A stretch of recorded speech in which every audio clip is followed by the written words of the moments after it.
Të dashur koleg gazetar, koleg të bankës, miqet ftuar, është një kënaqësi e veçantë që mbledhemi përsëri si çdo fund viti në këtë event, i cili bëhet në radhë parë për të takuar me kolegët e medias dhe për t'i falenderuar për bashkëpunimin dhe për komunikimin që ata bëjnë në funksion të detyrave dhe funksioneve që ka Banka Qendrore, dhe në radhë dytë, gjithashtu për të organizuar çmimin e guvernatorit për diplomën më të mirë.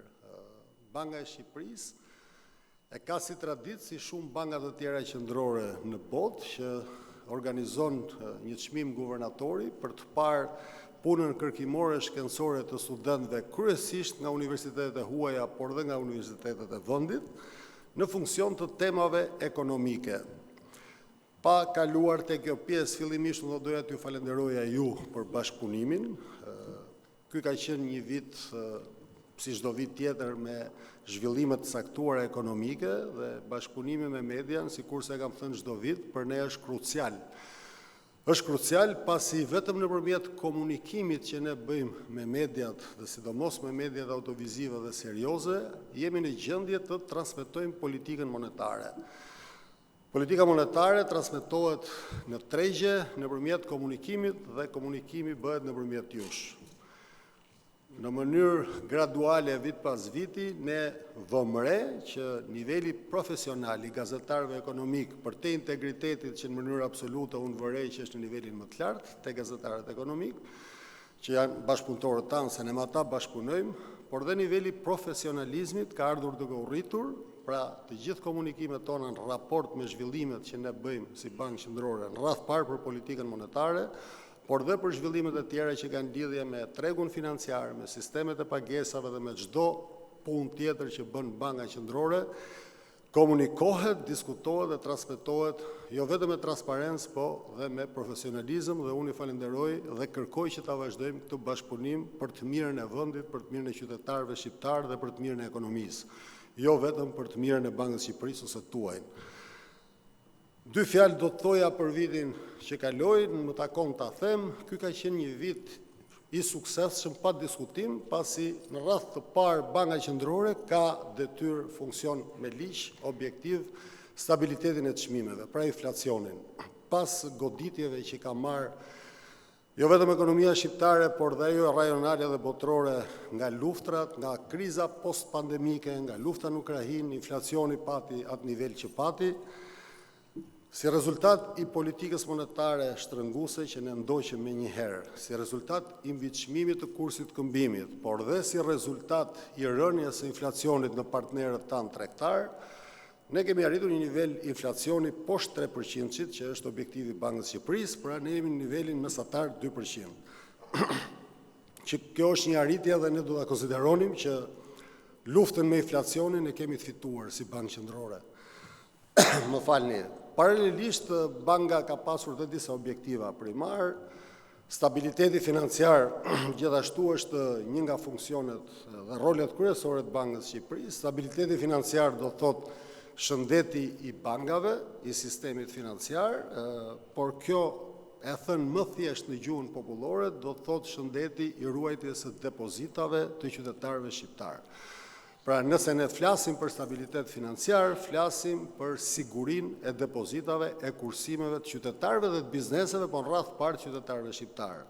Dhe nëse ne themi sot që bankat janë të mirë kapitalizuara, norma e mjaftueshmërisë kapitalit ka vajtur në mesatar në nivelin 20% dhe me kërkesat që ne vazhdojmë kemi për rritjet kapitalit sipas standardeve ndërkombëtare dhe standardeve të BE-s, pra bankat do të vazhdojnë të injektojnë, të rrisin kapitalin nga fitimet e tyre.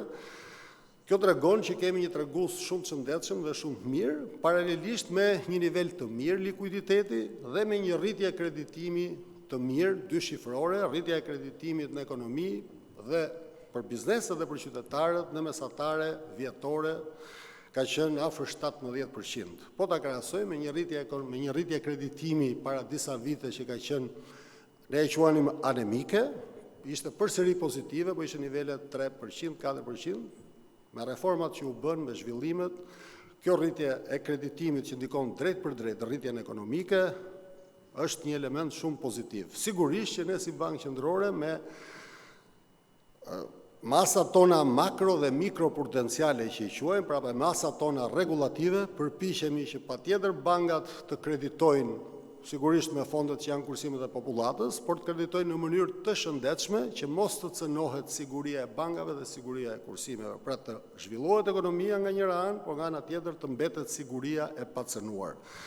Deri në këto momente, me vlerësimet që ne kemi, jo vetëm nga partnerët ndërkombëtar, por dhe vlerësimet e institucionit tonë vetë si Bankë Qendrore, shohim që kemi një rritje të mirë ekonomike, rritje të biznesit, rritje të ardhurave për frym, pra treguesit janë gjithë pozitiv dhe roli i sistemit financiar si ndërmjetës financiar në këtë rritje ekonomike është mjaft pozitiv, pa cënuar parametrat dhe rregulloret e Bankës së Shqipërisë. Dy fjalë do të thoja edhe për disa zhvillime shumë të rëndësishme që ne kemi pasur si Bankë Qendrore, si objektiv përtej objektivave tanë kryesorë, që janë këta që përmenda, në luftën kundër informalitetit. Ne si institucion jemi përpjekur të zhvillojmë, të modernizojmë sistemet e pagesave. Gjithmonë Banka Qendrore ka pasur objektiv modernizimin e sistemeve të pagesave, përfshirjen financiare, nëpërmjet rolit saj me edukimin financiar, bashkëpunim dhe me institucione tjera, po këtë vit ne kemi pasur disa rezultate të prekshme, që vinë si pasojë e punës së viteve të mëparshme. Rezultati kryesor i prekshëm në këtë drejtim është pranimi i Shqipërisë në SEPA. SEPA është sistemi europian i unifikuar i pagesave.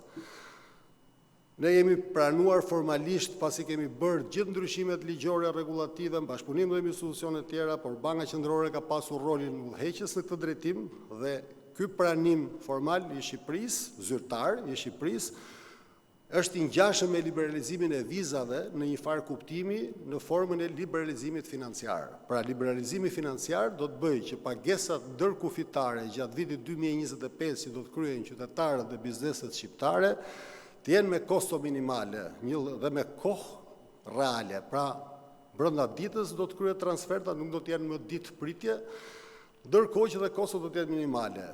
Vetëm po t'i referohemi të ardhura së kursimeve që kanë pasur qytetarët dhe bizneset shqiptare nga implementimi i sistemit që kemi bërë ne vetë para 2 vjetësh që e quajmë AIPS në euro, pra vetëm transfertat e brëndshme që ne kemi bërë me sistemin ton duke shmangur vonesat dhe kostot e bankave korespondente, i kanë sjellë ekonomisë pra qytetarëve dhe bizneseve një kursim prej afër 100 milion euro. Vetëm nga kjo, pavarësisht që mund mos jetë reklamuar ose komunikuar shumë, por faktet dhe shifrat tona zyrtare na tregojnë që është një kursim i konsiderueshëm.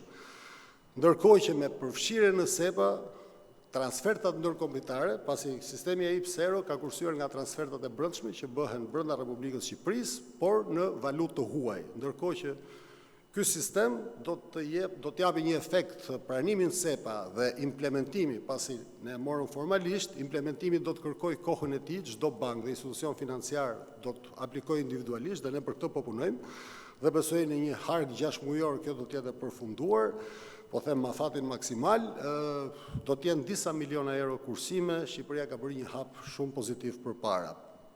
Paralelisht ne kemi realizuar dhe open banking, bankingun e hapur, pra për të kryer transferta digjitale. Digitalizimi është një nga objektivat e tjerë, sikurse të gjithë vendet e rajonit dhe vendet europiane. Bankingu i hapur gjithashtu do t'i krijojë mundësi aksesi për pagesa moderne digjitale nëpërmjet institucioneve të pagesave. Është licencuar institucioni i parë i pagesave, i cili ndërlidhur me bankat do të kryejë pagesa të shpejta.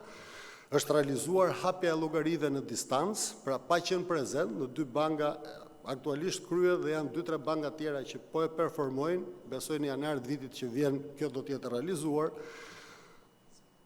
Po punojmë gjithashtu me Bankën e Italisë, por ky është një projekt që do ta kërkoj ndoshta 2 vjet. Ky është plani për 1 vit e gjysmë, po them afatin maksimal për të implementuar një sistem të shpejtë pagesash, instant payment që e quajmë në anglisht, i cili është sistemi europian i pagesave. Me gjithë këto zhvillime në sistemet e pagesave, ne do të arrijmë të rrisim përfshirjen financiare dhe do të arrijmë të ulim informalitetin maksimalisht, pasi puna me bankat dhe institucionet financiare ka kosto më të ulta, ka shërbim më të mirë, ka siguri më të madhe dhe mbi të gjitha ndikon në zhvillimin ekonomik dhe në sigurinë e qytetarëve për pagesat. Nuk dua të zgjatëm më shumë, këto janë disa nga objektivat dhe arritjet që ka pasur institucioni Bankës Shqipërisë. Me dy fjalë thënë thjesht do të thoja që sistemi financiar, inflacioni dhe zhvillimet e pagesave kanë pasur progresin më të mirë dhe janë në momentin më të mirë të gjatë tyre viteve që Shqipëria ka pasur. Për këtë arsye dhe ekonomia, si pasojë e këtij ndikimi, ka pasur dhe një rritje të konsiderueshme dhe parashikimet janë nga ne, por dhe nga institucionet ndërkombëtare që në afat të shkurtër dhe në afat mesëm do të kemi përsëri një rritje të mirë ekonomike midis 3.5 dhe 4%. Sigurisht që pastaj nëpërmjet reformave strukturore, jo vetëm ne si Bankë e Shqipërisë, por dhe qeveria shqiptare dhe aktorët e tjerë publik, do të duhet që këtë rritje ekonomike ta përkthejnë në të ardhura për qytetarët shqiptarë. Ne sot jemi mbledhur edhe për faktin e dhënies së çmimit guvernatorit. Çmimi i guvernatorit për diplomën të mirë është si një element simbolik, por nuk është dhe aq simbolik. Studentët që ne shohim me temat e tyre na surprizojnë vit pas viti. Gjitha këto elemente dhe këto fenomene që unë përmenda janë të reflektuara në studimet e tyre dhe niveli akademik dhe i kërkimit shkencor nga studentët shqiptarë që ne shohim në universitetet e huaja për dhe shqiptare, vjen gjithmonë duke u rritur. Temat, pikërisht temat e përfshirjes financiare, digitalizimit, modernizimit sistemit pagesave, po dhe rolit të bankave qendrore nëpërmjet politikës monetare, janë të reflektuara me studimet mirëfillta shkencore, të cilat na ndihmojnë dhe ne si bankë qendrore, pavarësisht që këto janë studime të kryera nga studentët, na ndihmojnë ne për të parë zhvillimet e ardhshme dhe për të përmirësuar kërkimin ton shkencor. Unë ju falenderoj shumë që jeni sot këtu. Kërkoj nga ju dhe jam shpresë plot që do të kemi një bashkëpunim kaq të mirë në të ardhmen. Banka e Shqipërisë do të jetë disponibël për çdo lloj komunikimi dhe informacioni që ju do të keni nevojë, pasi na shërben dhe ne në radh parë, por dhe juve dhe qytetarëve, siç e thash. Dhe nuk për zgjas më shumë që mos bëhemi mërzitshëm, po kalojmë direkt atëherë te prezantimi i çmimit guvernatorit. Prezantimin do ta bëjmë nga çmimi i tretë tek çmimi i parë. Dy zëvendës guvernatore do të komunikojnë dy çmimet, nga i treti dhe unë çmimin e parë në fund si zakon. Ju falemderit shumë, gëzuar vitin e ri, keni një vit me shëndet dhe me gjithë mirat dhe me prosperitet. Gëzuar e gjithë të mirat për 2025. Falemderit.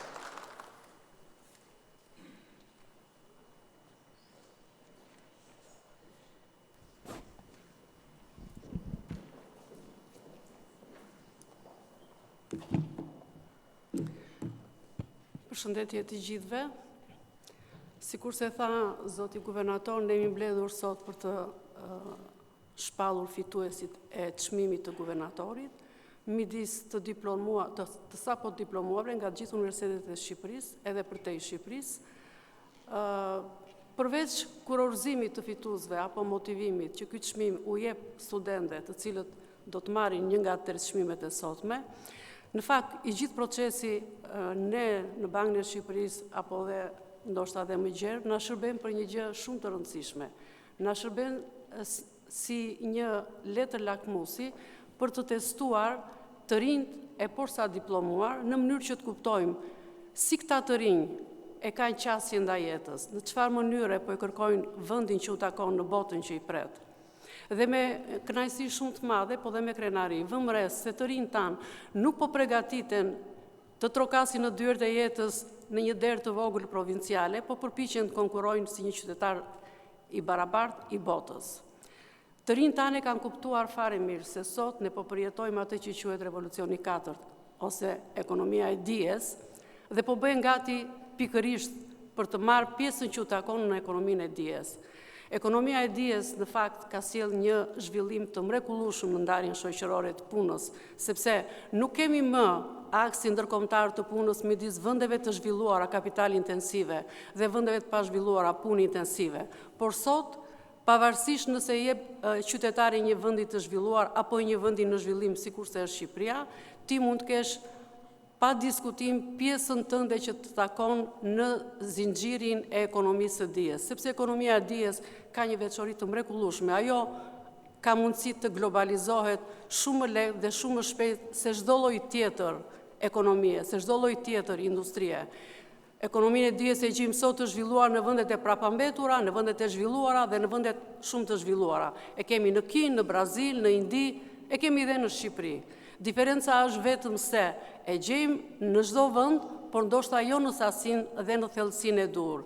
Dhe kjo arsyeja pse sot ekonomia e dijes krahas zhvillimit, krahas teknologjisë me të cilët ajo asociohet, sikurse është inteligjenca artificiale, edhe robotika, edhe kritikohet, sepse nuk po arrin të sjellë zhvillimin e mirëqenies sikurse 100 vjet më parë zhvillimet teknologjike e sollën, po është defekt i praktikave të ekonomisë së dijes që u mungon aftësia revolucionarizuese, apo diçka tjetër po e mban ekonominë e dijes në nivele që nuk po përkthehet në rritje produktiviteti apo në rritje ekonomike.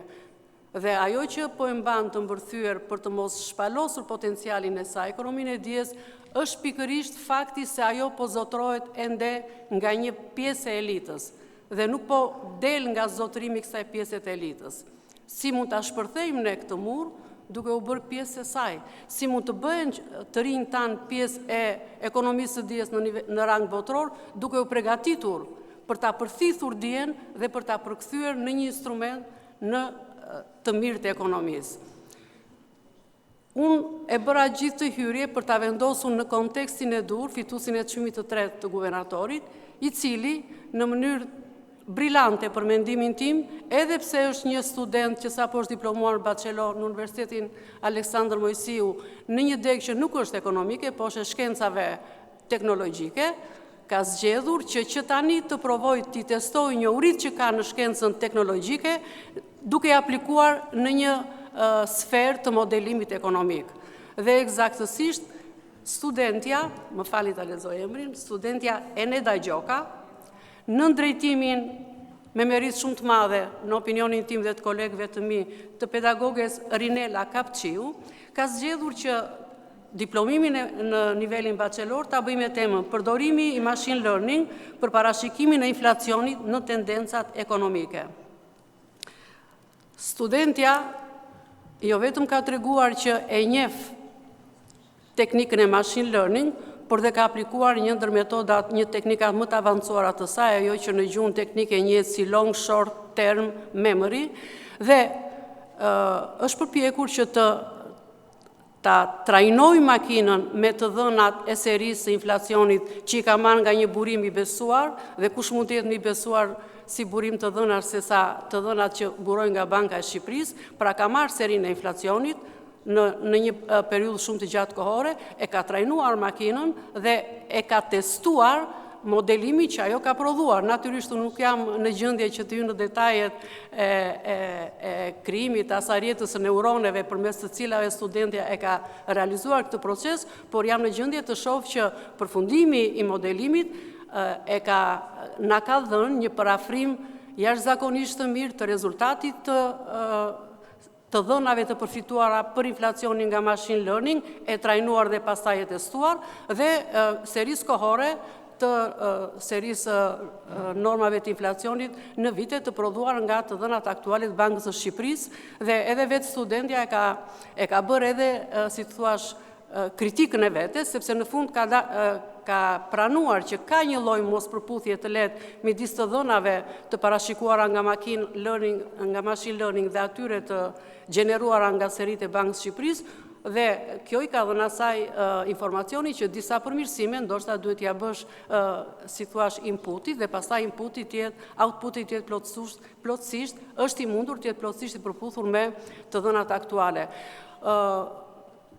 Unë dua ta përgëzoj studenten dhe pedagogen që e ka marrë këtë ushtrim, që nuk ka qenë i thjeshtë, sepse nuk është student e ekonomisë, dhe përmes këtij ushtrimi jo vetëm ka testuar aftësitë e saj si njohëse e mirë e teknikave që ekonomia e dijes, sikur se thash, ka vënë në dispozicion inteligjencë artificiale dhe machine learning që është fragmenti i saj, por ajo përmes këtij ushtrimi ka marrë edhe disa njohuri mbi ekonominë, që ne na vjen mirë sepse është pjesë e edukimit financiar të gjerë të popullsisë dhe të qytetarëve shqiptar, por dhe është përgatitur se si t'i kuptoj termat ekonomik, t'i përdori atje ku mendon që do t'jetë e nevojshme. Pra, ka treguar se si teknologjia mund të përdoret për të përpunuar në një kohë shumë të shkurtër, sepse ky është avantazhi i teknologjisë dhe me një saktësi shumë të lartë, të dhëna në volum të lartë, edhe shumë komplekse. Dhe kjo është në fund të fundit çfarë?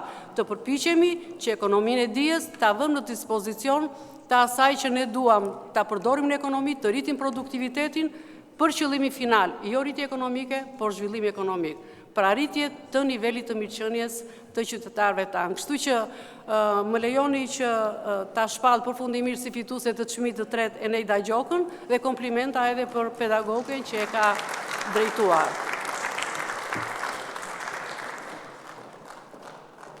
Urime, suksese. Bëjmë një foto bashkë.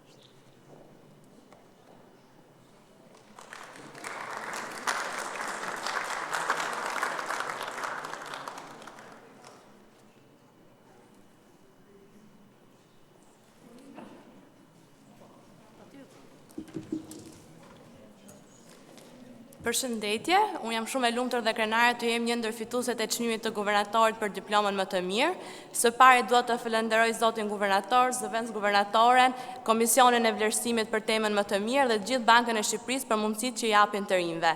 Dua të bëj një falënderim të veçantë për profesorin asociuar doktor Nila Kapçiu për udhëheqjen dhe mentorimin e vazhdueshëm gjatë këtij punimi. Falenderimi i veçantë shkon dhe për gjithë stafin e teknologjisë informacionit pranë Universitetit Aleksandër Mojsiu për formimin tim akademik gjatë këtyre 3 viteve. Falenderoj shumë familjen time për mbështetjen dhe besimin e pa lëkundër ndaj meje. Kjo është një mundësi jo vetëm një arritje personale, por një mundësi për të kontribuar për ekonominë e Shqipërisë në zgjidhje inovative. Ju falenderoj shumë.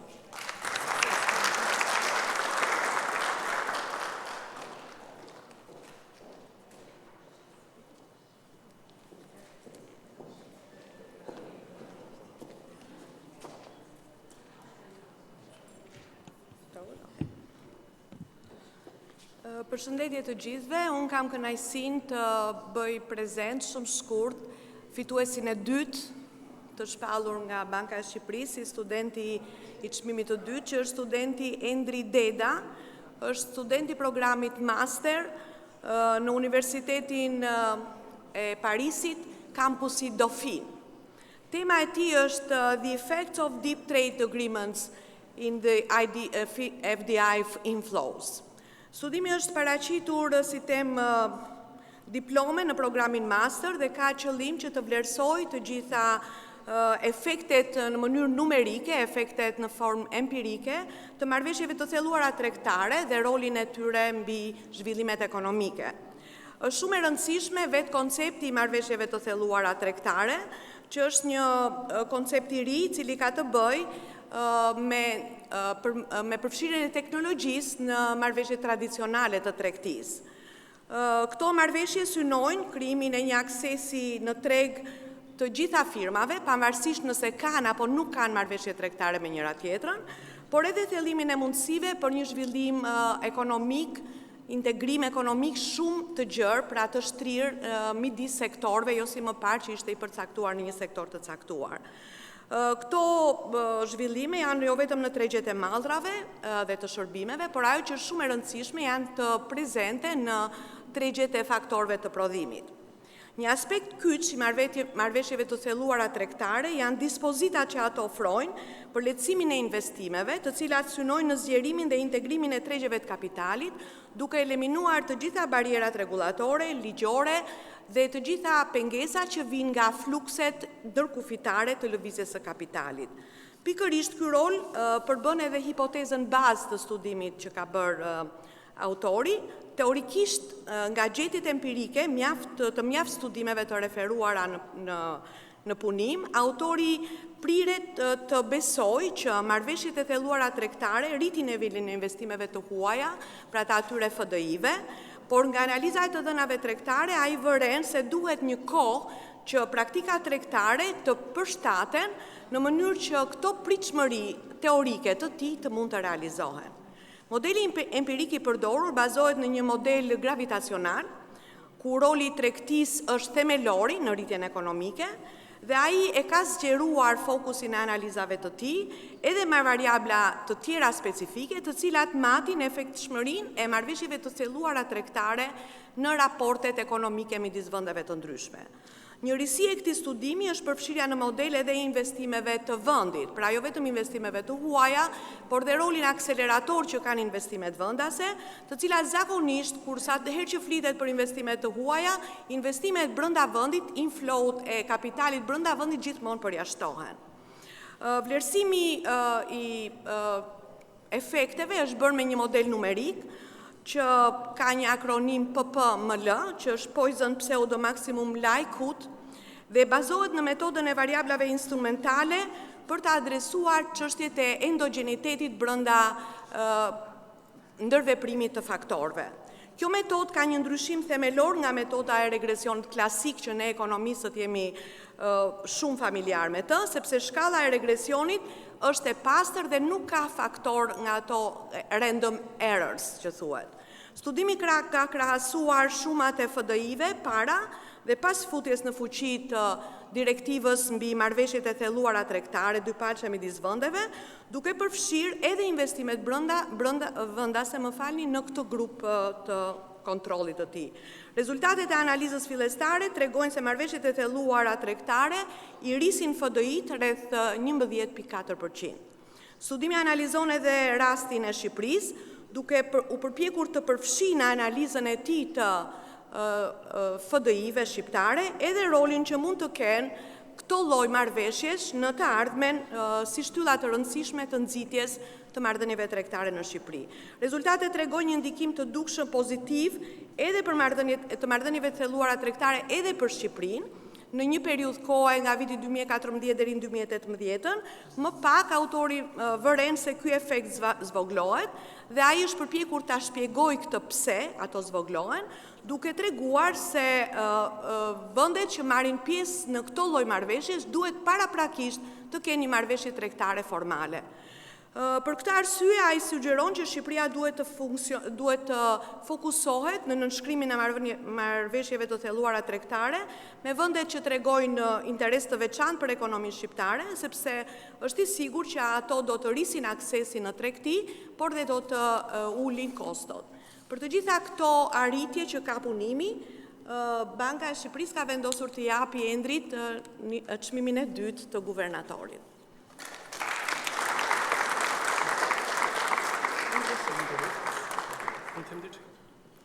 Po, mund të thuash para se ta marrësh. Atëherë, shumë shkurtimisht do të them vetëm 3 falënderime kryesore. Falënderimi i parë i përket Bankës së Shqipërisë, zotit guvernator dhe zëvendës guvernatorit, për këtë mundësi dhe oportunitet që krahasohet edhe me vendet e tjera, sidomos edhe me Francën.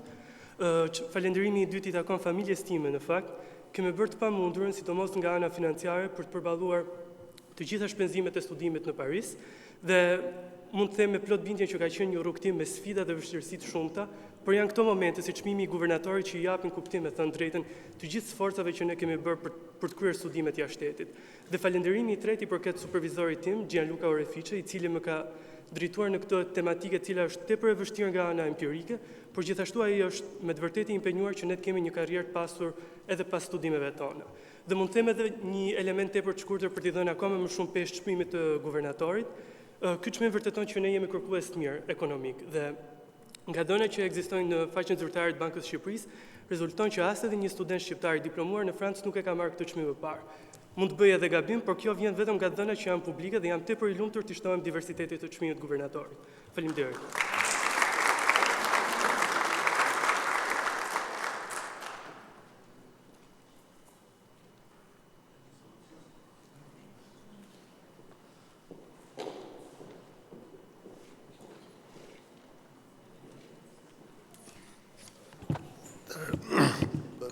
Fjalimeve tona po i vjen fundi, mos u mërzisni, jam shumë shkurt në komunikimin me çmimit të parë, do doja vetëm të komunikoja me që ne jemi gjithmonë të impresionuar nga cilësia e përmenda dhe këtë vit gjithashtu jemi të impresionuar dhe surprizuar nga cilësia e punimeve kërkimore shkencore të këtyre studentëve, që bravo ju qoftë që kanë arritur këto rezultate dhe kanë këtë cilësi punimesh dhe të gjithë ta student, këta të 3 sigurisht janë të ftuar të aplikojnë për të bërë pjesë e stafit të Bankës së Shqipërisë. Do të ishin të mirëpritur nëse ata do të aplikonin, pasi me cilësinë e punimeve të tyre kanë nivelin profesional dhe dinjitos për të qenë pjesë e stafit të Bankës së Shqipërisë.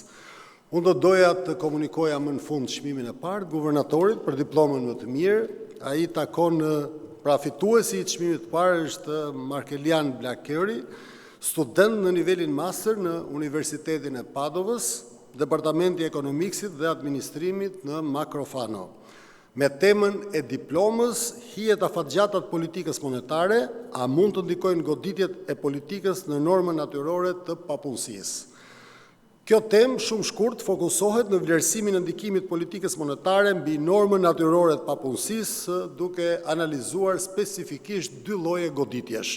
Së pari goditjet tradicionale të politikës monetare dhe së dyti ndryshimet në informacion lidhur me qëndrimin e politikës monetare, të njohura ndryshe si orientimi i Bankës Qendrore për të ardhmen e politikës monetare.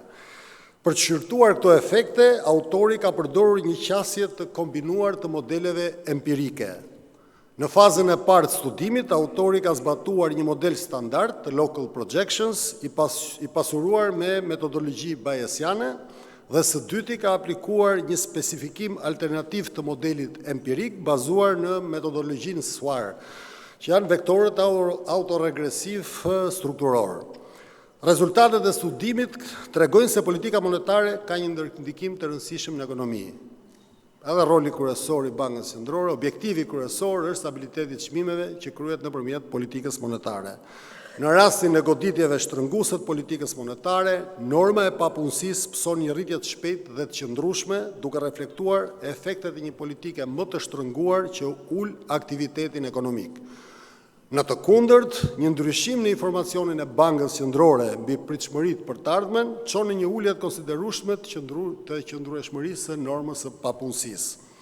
Për analiza e kryer në këtë studim për periudha specifike, kur janë zbatuar politika monetare konvencionale, tregon se ndërhyrjet tradicionale monetare kanë një ndikim të qëndrueshëm mbi papunësinë, por dhe mbi ekonominë.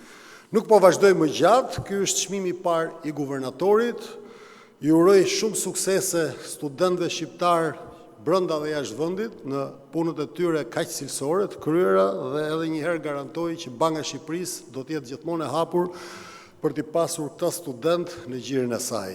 Ju falemnderit gjithëve dhe pas dhënies së çmimit të parë, le të vazhdojmë me koktelin. Falemnderit dhe gëzuar edhe një herë. Vit të mbar 2025.